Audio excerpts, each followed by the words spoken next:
पिछले दिनों 20 अक्टूबर 2025 को जब सारी दुनिया दिवाली के उल्लास में व्यस्त थी, तभी हमारे बीच से फिल्मी जगत के मशहूर हास्य अभिनेता असरानी जी ने अपनी अंतिम सांसें ले ली।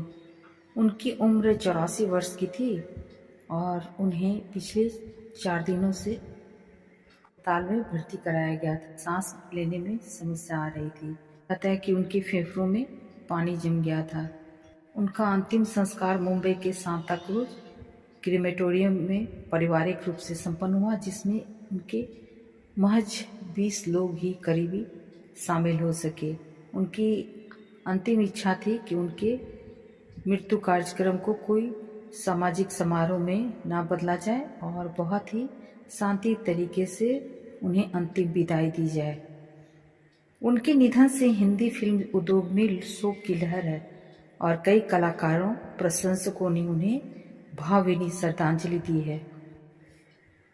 असरानी जी ने अपने कैरियर की शुरुआत 1967 में फिल्म हरे कांच की चूड़ियां से की थी और जल्द ही वे हिंदी फिल्मों में हास्य कलाकार के रूप में प्रसिद्ध हो गए।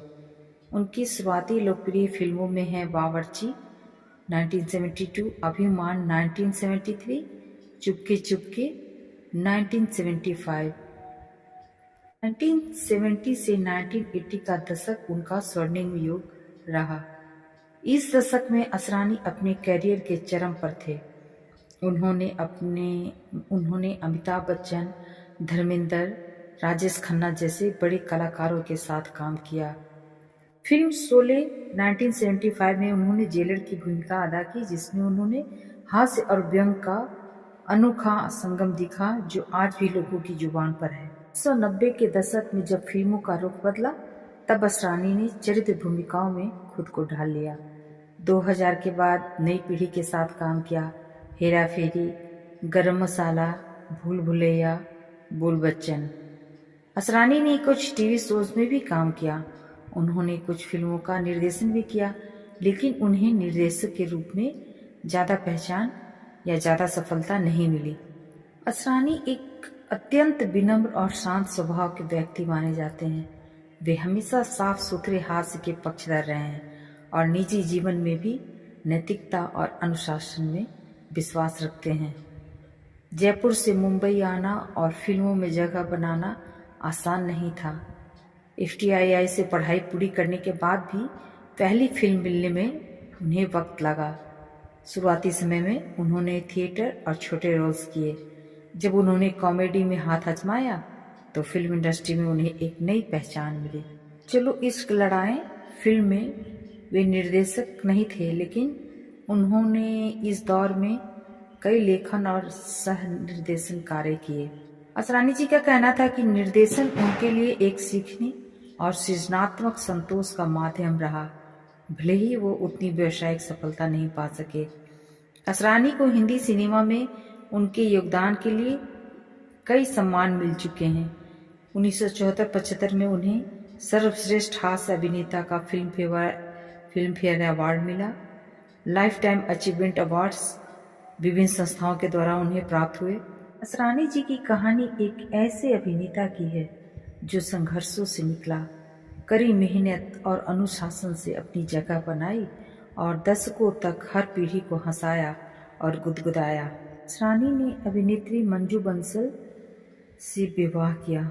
मंजू जी ने भी कुछ हिंदी और गुजराती फिल्मों में काम किया है। यह एक सीधा साधा और मध्यम वर्गीय जीवन जीने वाला परिवार है जो फिल्मी चमक दमक से थोड़ा दूर रहा। उनके संवाद और हाव भाव का मेल जबरदस्त होता था। बिना बोले भी वे दर्शकों को हंसा सकते थे। उनका हास्य साफ सुथरा और पारिवारिक होता था, अश्लीलता से दूर। सिर्फ कॉमेडी नहीं, उन्होंने गंभीर और चरित्र भूमिकाएं भी बखूबी निभाई हैं। जेलर फिल्म में उनका डायलॉग हम अंग्रेजों के जमाने जेलर हैं, बहुत ही फेमस डायलॉग उनका जो आज भी सबकी जुबान पे रहता है। असरानी जी ने 350 से अधिक फिल्मों में अभिनय किया है। वे भारत के सर्वश्रेष्ठ हास्य कलाकार में गिने जाते हैं।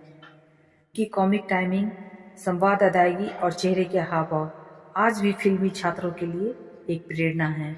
इनका जन्म एक सिंधी परिवार में हुआ था और बचपन से ही उन्हें अभिनय में रुचि थी। पढ़ाई के साथ साथ रंगमंच में भाग लेते थे। असरानी जी की फिल्मों में उनके योगदान को कभी भुलाया नहीं जा सकता।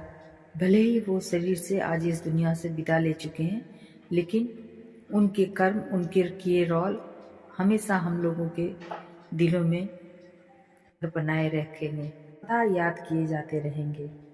उन्हें विनम्र श्रद्धांजलि।